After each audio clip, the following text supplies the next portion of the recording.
Chapter 20. The last surviving rebel ship flickered with pseudo-motion and vanished into hyperspace. And after a 30-hour battle, the heart of Kanshan sector was finally theirs.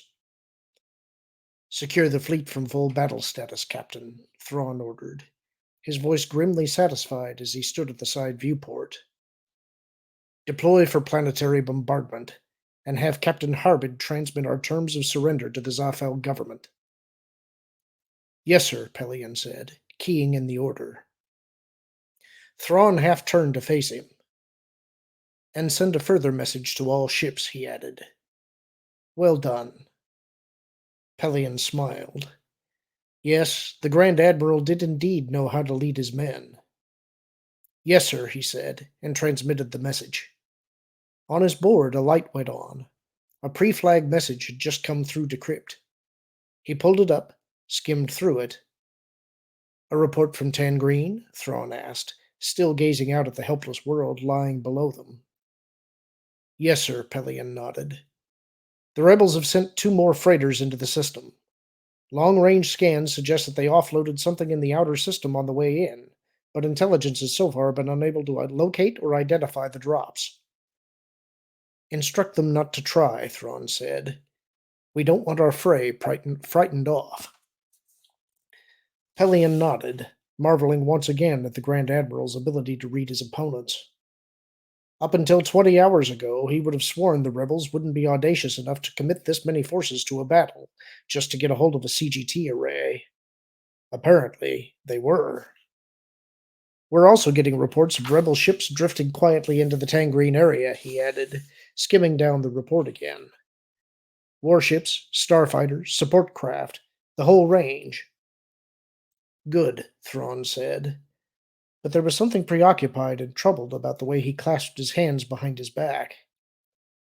A message appeared on Pelion's board. The Zafel government had accepted Harbid's terms. Word from the Death's Head, Admiral, he said.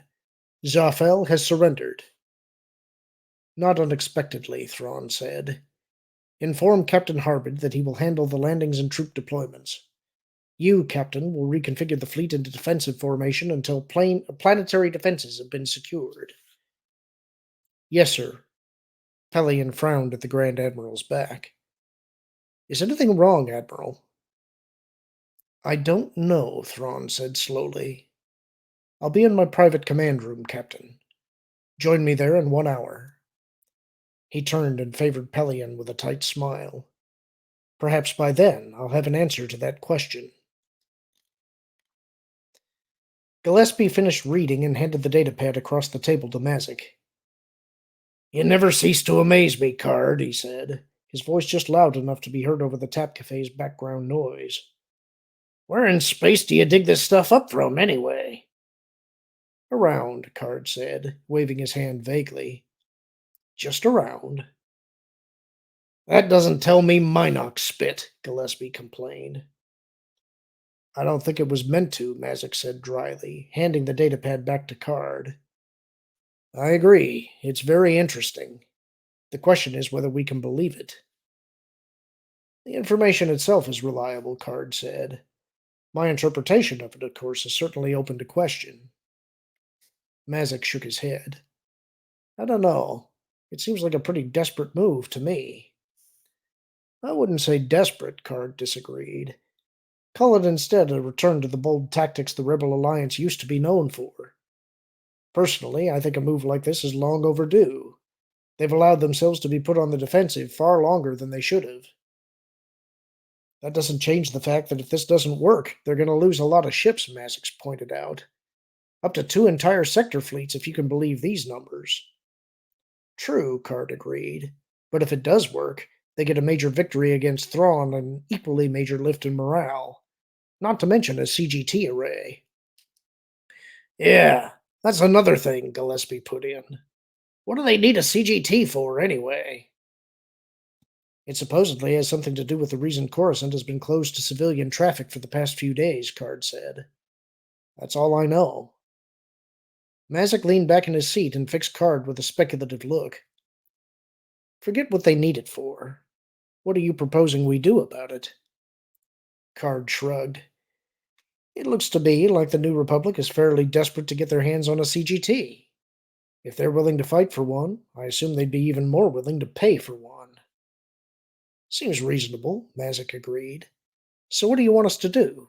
Sneak into Tangreen before they get there? Not really, Card shook his head. I thought that while everyone was busy fighting at Tangreen, we'd pick up the CGT at Bilbringi. Mazik's smile vanished. You're joking. Not a bad idea, really, Gillespie put in, slowly swirling the remains of the drink in his cup.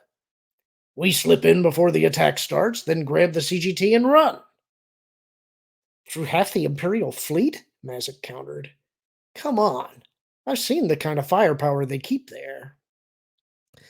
I doubt they'll have more than a skeleton defense there. Card raised an eyebrow. Unless you seriously think Thrawn won't anticipate and prepare for the New Republic's move on Tangreen. Point, Mazik conceded. They can't afford to let the New Republic have a victory there, can they? Particularly not at Tangreen, Card nodded. That's where General Bella Bliss successfully hit them once before.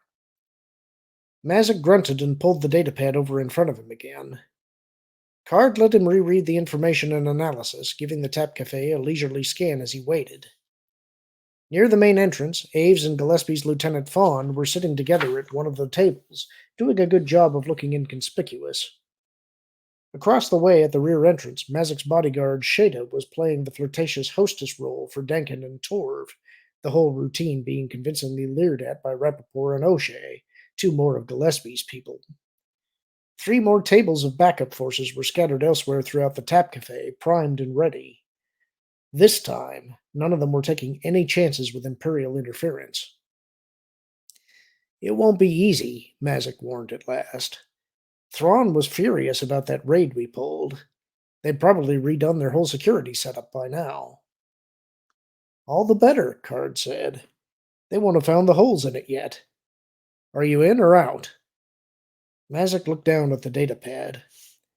I might be in, he growled, but only if you can get a confirmation on the time of this Tangreen thing. I don't want Thrawn anywhere within 100 light years of Bilbringi when we hit the place. That shouldn't be a problem, Card said. We know the systems where the New Republic is assembling their forces. I'll send some of my people to poke around and see what they can turn up. What if they can't get anything? Card smiled. I need to have Ghent write us under their payroll anyway, he pointed out. As long as he's in the system, you might as well check out their battle plans, too. For a moment, Mazik just stared at him. Then, suddenly, the frown vanished and he actually chuckled. You know, Card, I've never seen anyone play both ends against the middle the way you do. Okay, I'm in. Glad to have you, Card nodded. Gillespie? I've already seen Thrawn's clones in action, Gillespie reminded him grimly. You bet I'm in. Besides, if we win, maybe I can get that land back the Empire stole from me on Yukio.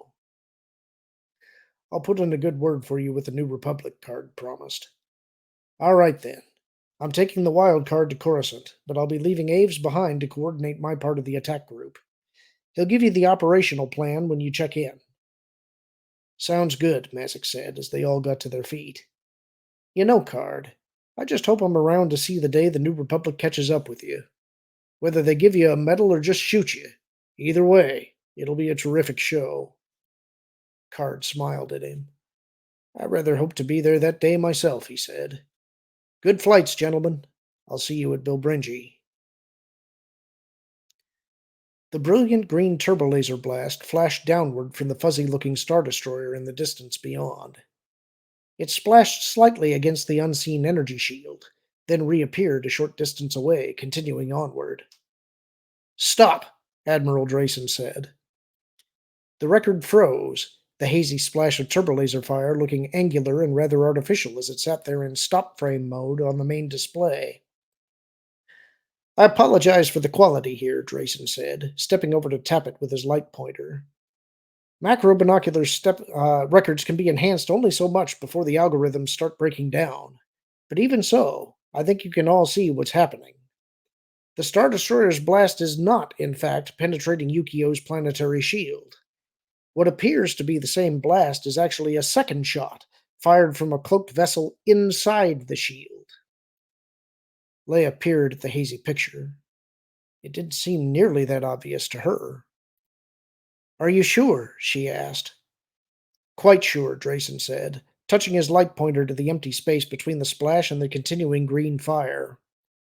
"We have spectral and energy line data on the beams themselves, but this gap by itself is really all the proof we need. That's the bulk of the second ship, most likely a Carrack class light cruiser from the size." He lowered the light pointer and looked around the table. "In other words, the Empire's new superweapon is nothing more than an extremely clever fraud." Leia thought about that meeting in Admiral Akbar's rooms back when he was under suspicion of treason. "Akbar once warned Han and me that the Grand Admiral would find ways to use a cloaking shield against us." "I don't think you'd find anyone arguing that point," Drayson nodded. "At any rate, this should put an end to this particular gambit. We'll put out an alert to all planetary forces that if the Empire tries it again, all they need to do is direct a saturation fire at the spot where the turbolaser blasts appear to penetrate the shield." "Fraud or not, it was still one highly impressive show," Bela Bliss commented. "The position and timing were exquisitely handled. What do you think, Leia? That insane Jedi Luke locked horns with on Yomark?" "I don't think there's any doubt," Leia said, a shiver running through her. "We've already seen this kind of coordination between forces in Thrawn's earlier campaigns, and we know from Mara that Sabaoth and Thrawn are working together." Mentioning Mara's name was a mistake. There was a general uncomfortable shifting in seats around the table as the emotional sense in the room chilled noticeably. They'd all heard Leia's reasoning for her unilateral decision to release Mara, and none of them had liked it. Bel Iblis broke the awkward silence first. "Where did this macrobinocular record come from, Admiral?" "From that smuggler, Talon Card," Drayson said. He threw a significant look at Leia. "Another outsider who came here offering valuable information that didn't pan out." Leia bristled. "That's not fair," she insisted. "The fact we lost the Katana fleet wasn't Card's fault." She looked at Councillor Failure, sitting silently at the table, doing his private Bothan penance. If Failure hadn't been making that insane bid for power. She looked back at Drayson. "It was nobody's fault," she added quietly, releasing at last the final lingering dregs of resentment at Failure and allowing them to drain away. The recognition of his failure was already paralyzing the Bothan. She couldn't allow long-dead anger to do the same to her. Bel Iblis cleared his throat. "I think what Leia's trying to say is that without Card's help, we might have lost more than just the Katana fleet. Whatever you think of smugglers in general, or Card in particular, we owe him." "Interesting that you should say that, General," Drayson said dryly. "Card seems to feel the same way. In exchange for this record and certain other minor items of intelligence, he's drawn rather liberally from a special New Republic credit line." He looked at Leia again. "A line apparently set up by Councillor Organa Solo's brother." Commander Sussman, Akbar's representative to the Council, rolled his huge Mon Calamari eyes towards Leia. "Jedi Skywalker authorized payments to a smuggler?" he said, his gravelly voice sounding astonished. "He did," Drayson confirmed. "Completely without authorization, of course. We'll close it off immediately." "You'll do no such thing," Mon Mothma's quiet voice came over the head of the table. "Whether Card is officially on our side or not, he's clearly willing to help us. That makes him worthy of our support." "But he is a smuggler," Sesfin objected. "So was Han," Leia reminded him. "So was Lando Calrissian once. Both of them became generals." "After they joined us," Sussman countered. "Card has made no such commitment." "It doesn't matter," Mon Mothma said. Her voice was still quiet, but there was steel beneath it. "We need all the allies we can get, official or otherwise." "Unless he's setting us up," Drayson pointed out darkly. "Gaining our trust with things like this macrobinocular record so he can feed us disingenuous information later." and in the meantime, profiting rather handsomely from it. We'll simply have to make certain we spot any such duplicity, Mon Mothma told him. But I don't believe that will happen. Luke Skywalker is a Jedi, and he clearly has some trust in this man Card. Regardless, for now, our focus should be on those parts of our destiny which are in our hands. Admiral Drayson, have you the latest report on the Bilbringi operation? Yes, Drayson nodded, pulling out a data card. He inserted it into the display slot, and as he did so, Leia heard the faint beep of a comlink from beside her. Winter pulled the device from her belt and acknowledged softly into it. Leia couldn't make out the reply, but she felt the sudden flicker in Winter's sense. Trouble? She murmured. If I may have everyone's attention, Drayson said, just a little too loudly. Leia returned back to him, feeling her face warm as Winter pushed her chair back and slipped over to the door. Drayson threw a glare at her back, apparently decided it wasn't worth invoking the usual sealed room rule. The door slid open at Winter's touch, and an unseen person pressed a data card into her hand. The door slid shut again. Well, Drayson demanded, I trust this is something that couldn't wait? I'm certain it could have, Winter said coolly, giving Drayson her full anti-bluster gaze as she returned to her seat and sat down. For you, Your Highness, she said, handing Leia the data card. The coordinates of the planet Wayland. A ripple of surprise went around the room as Leia took the card. That was fast, Drayson said, his voice tinged with suspicion. I was under the impression this place was going to be a lot harder to find. Leia shrugged, trying to suppress her own twinge of uneasiness. That had been her impression, too. Apparently it wasn't. Show it to us, Mon Mothma said. Leia slid the data card into the slot and keyed for a visual. A sector map appeared on the main display, with familiar names floating beside several of the stars. In the center, surrounded by a group of unlabeled stars, one of the systems flashed red. At the bottom of the map was a short list of planetary data and a few lines of text. So that's the Emperor's rat's nest, Bella Bliss murmured, leaning forward as he studied it. I always wondered where he hid all those interesting little tidbits that seemed to mysteriously vanish from official storehouses and depots. If that's really the place, Drayson murmured. I presume you can confirm the information came from Captain Solo, Mon Mothma said, looking at Winter. Winter hesitated. It didn't come from him exactly, she said. Leia frowned at her. What do you mean, not exactly? Was it from Luke? A muscle in Winter's cheek twitched. All I can say is that the source is reliable. There was a short moment of silence as everyone digested that. Reliable, Mon Mothma said. Yes, Winter said.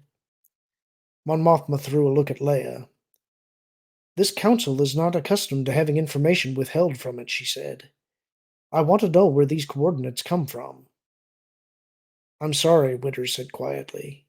It's not my secret to tell. Whose secret is it? I can't tell you that either. Mon Mothma's face darkened. It doesn't matter, Bella Bliss put in before she could speak. Not for right now.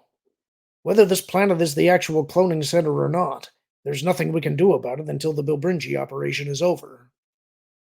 Leia looked at him. We're not sending any backup? Impossible, Sespen growled, shaking his huge Mon Calamari head. All available ships and personnel are already committed to the Bilbringi attack. Too many regions and systems have been left undefended as it is. Especially when we don't even know if this is the right place, Drayson added. It could just as easily be an Imperial trap. It's not a trap, Leia insisted. Mara's not working for the Empire anymore. We only have your word for that. It still doesn't matter, Bella Bliss cut him off, his senatorial voice cutting through the growing argument. Look at the bottom of the map, Leia. It says all indications are that their landing was undetected. Would you really want to risk that element of surprise by sending another ship in after them? Leia felt her stomach tighten. Unfortunately, he had a point. Then perhaps the Bilbringi attack should be postponed, Thalia said. Leia turned to look at him, dimly aware that the whole table was doing likewise.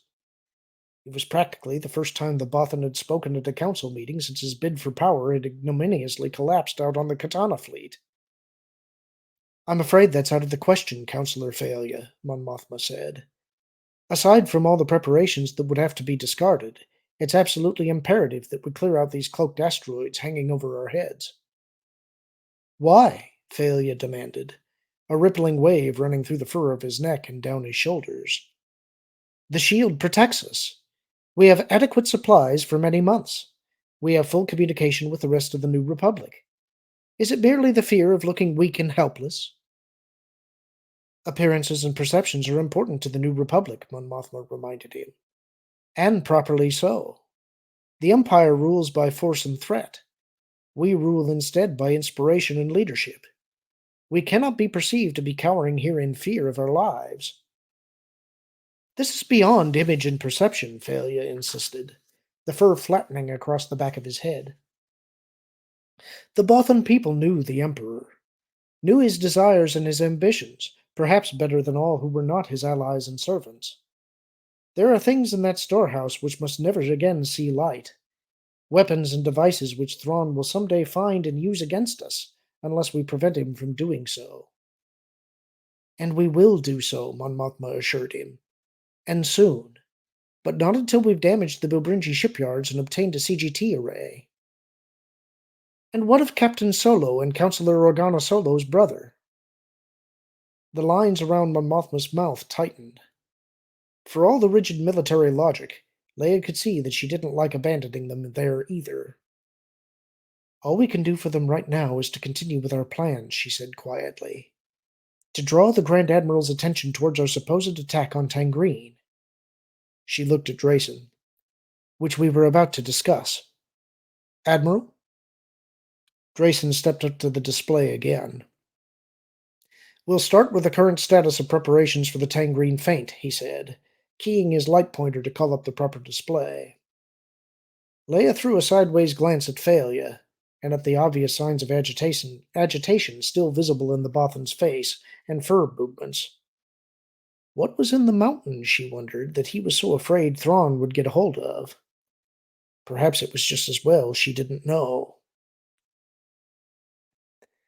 Pelion stepped into the dimly lit entry room just outside Thrawn's private command room, his eyes darting around. Rook was here somewhere, waiting to play his little Nogri games. He took a step towards the door to the main chamber, took another. There was a touch of air on the back of his neck. Pelion spun around, hands snapping up in half-remembered academy self-defense training. There was no one there. He looked around again, searching for where the Nogri might have taken cover. Captain Pelion, the familiar cat-like voice mewed from behind him. He spun back again. Again, no one was there. But even as his eyes searched the walls and non-existent cover, Rook stepped around from behind him. You are expected, the Nogri said, gesturing with his slender assassin's knife towards the main door. Pelion glared at him. Someday, he promised himself darkly, he would persuade Thrawn that a Grand Admiral of the Empire didn't need an arrogant alien bodyguard to protect him. And when that happened, he was going to take a very personal pleasure in having Rook killed. Thank you, he growled, and went in. He'd expected the command room to be filled with Thrawn's usual eclectic collection of alien art, and he was right. But with one minor difference. Even to Pelion's untrained eye, it was clear that two very different styles of art were being represented. They were spread out along opposite sides of the room, each with a large tactical hollow of the Tangreen system filling the center. Come in, Captain, Thrawn called from the double display ring as Pelion paused in the doorway. What news from Tangreen? The rebels are still moving forces into strike positions, Pelion told him, making his way between the sculptures of the tactical hollow towards Thrawn's command chair. Sneaking their devious way into our trap. How very convenient of them. Thrawn gestured to his right. Mon Calamari art, he identified it. What do you think? Pelion gave it a quick look as he came up to the double display ring. It looked about as repulsive and primitive as the Mon Calamari themselves. Very interesting, he said aloud. Isn't it? Thrawn agreed. Those two pieces in particular. They were created by Admiral Akbar himself. Pelion eyed the indicated sculptures. I didn't know Akbar had any interest in art. A minor one only, Thrawn said. These were composed some time ago, before he joined the rebellion. Still, they provide useful insights into his character. As do those, he added, gesturing to his left. Artwork once chosen personally by a Corellian adversary. Pelion looked at them with new interest. So Senator Bella Bliss had picked these out himself, had he? Where were these from? His old Imperial Senate office? Those were, Thrawn said, indicating the nearest group. Those were from his home. Those from his private ship. Intelligence found these records, more or less accidentally, in the data from our last Abroa Sky information raid. So the rebels continue to edge towards our trap, do they? Yes, sir, Pelion said, glad to be getting back to something he could understand. We've had 2 more reports of rebel support ships moving into positions at the edge of the Dracuse system. But not obviously. Pelion frowned. Excuse me, Admiral? What I mean is, they're being highly secretive about their preparations, Thrawn said thoughtfully. Quietly detaching intelligence and support ships from other assignments. Moving and reforming sector fleets to free capital ships for service. That sort of thing. Never obviously. Always making Imperial intelligence work hard to put the pieces together. He looked up at Pelion, his glowing red eyes glittering in the dim light. Almost as if Tangreen was indeed their true target. Pelion stared at him. Are you saying it isn't? That's correct, Captain, Thrawn said, gazing out at the artwork. Pelion looked at the Tangreen Hollow. Intelligence had put a 94% probability on this. But if they're not going to hit Tangreen, then where? The last place we would normally expect them, Thrawn said, reaching over to touch a switch on his command board. Tangreen system vanished, to be replaced by... Pelion felt his jaw drop. Bilbringi! He wrenched his eyes back to his commander. Sir, that's... Insane? Thrawn cocked a blue-black eyebrow. Of course it is. The insanity of men and aliens who've learned the hard way that they can't match me face to face, and so they attempt to use my own tactical skill and insight against me. They pretend to walk into my trap, gambling that I'll notice the subtlety of their movements and interpret that as genuine interest. And while I then congratulate myself on my perception, he gestured at the Bilbringi Hollow, they prepare their actual attack. Pelion looked at Bel Iblis's old artwork. We might want to wait for confirmation before we shift any forces from Tangreen, Admiral, he suggested cautiously. We could intensify intelligence activity in the Bilbringi region, or perhaps Delta Source could confirm it. Unfortunately, Delta Source has been silenced, Thrawn said, but we have no need of confirmation. This is the rebels' plan, and we will not risk tipping our hand with anything so obvious as a heightened Imperial intelligence presence. They believe they've deceived me. Our overriding task now is to make certain they continue to believe that. He smiled grimly. After all, Captain, it makes no difference whether we crush them at Tangreen or at Bilbringi. No difference whatsoever. And that's the end of the chapter. I wanted to get another chapter under my belt just after having reviewed Ahsoka Season 5. It's been kind of a rough commentary period after having done so, because I actually did give this episode a semi-positive review. It's been kind of interesting reading the comments, because a lot of people are now apparently calling me a Disney apologist, saying that I am attempting to cope with Disney Star Wars and give a positive review. I've gone to great pains to try and make clear that I don't accept the majority of the Disney canon. There are portions of it that I think are fine, and I've been pretty open about what I think those are. Generally, that's Andor, Rogue One, the Clone Wars season 7, most of Rebels, Mandalorian seasons 1 and 2.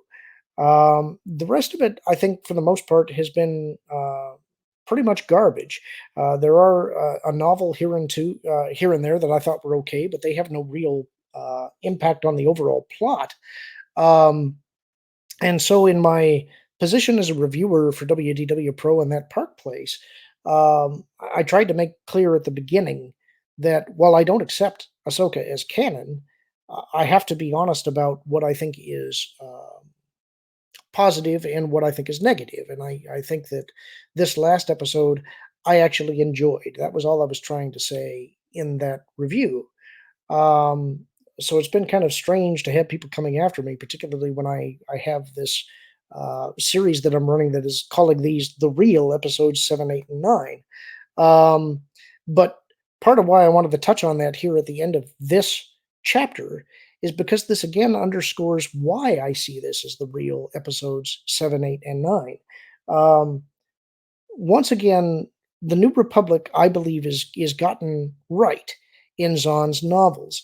I think that one of the important parts that Disney Star Wars is missing is that not only were the citizens of the galaxy who were oppressed by the Empire uh, now having a government over them that is supposed to be representative of them, but in these early days of the New Republic, it takes a lot to hold it together. There are fractures within the New Republic, just as in Disney Star Wars. But those fractures generally aren't caused by incompetence or by imperial infiltration. It's usually because there are genuine differences of opinion between its principles. And the one overriding personality that can hold that alliance together in this time period is still Mon Mothma. She, in a lot of ways, to me, reminds me of Margaret Thatcher in a way, in that she's an iron lady whose will manages to keep these disparate factions together because everybody respects her. That doesn't mean she's easy to get along with, and obviously, even Leia clashes with her a little bit because Mon Mothma is always imposing upon her. But I think that that is because she has a sense of the necessity of all of the work that is necessary in these early days of the New Republic for it to thrive and become a viable government. And that's something that I think is just missing entirely from Disney Star Wars, and something that is underscored so well in this series. I think we're something like 8 chapters away, I want to say, from the end of this novel, and I've been slow walking it a little bit. I have been very busy in my personal life, and so I haven't been able to keep up the speed as I normally have. But part of the reason that I want to slow walk this a little bit is because the concluding chapters of this novel for me are very satisfying. I love the end of this novel. And when we get to that end, there's a number of other things that I want to touch on that are little bits of trivia and things that go into what I think were the early forming of this EU that I think will be interesting to folks. And once we get done with that, that'll be the end of it. And so I kind of want to stretch that time out a little bit. Um, I have not yet decided if I'm going to read more books beyond this. I think I would kind of like to, but it's a big commitment. And so I want to think about that a little bit beforehand. In the meantime, I would like to hear your thoughts on this chapter, primarily because I think that lost in the discussion about a lot of Star Wars, we talk about the Jedi, we talk about the Sith, we talk about the Force and all the things that it means. We don't often talk about the Republic as a governmental entity. And I think that it's important to keep that in mind, that a lot of the original arc was not just restoring the Jedi, it was also restoring the Republic. So let me know what you think about that. Interested to hear from you guys. Hope you all have a great evening, and I'll talk to you real soon.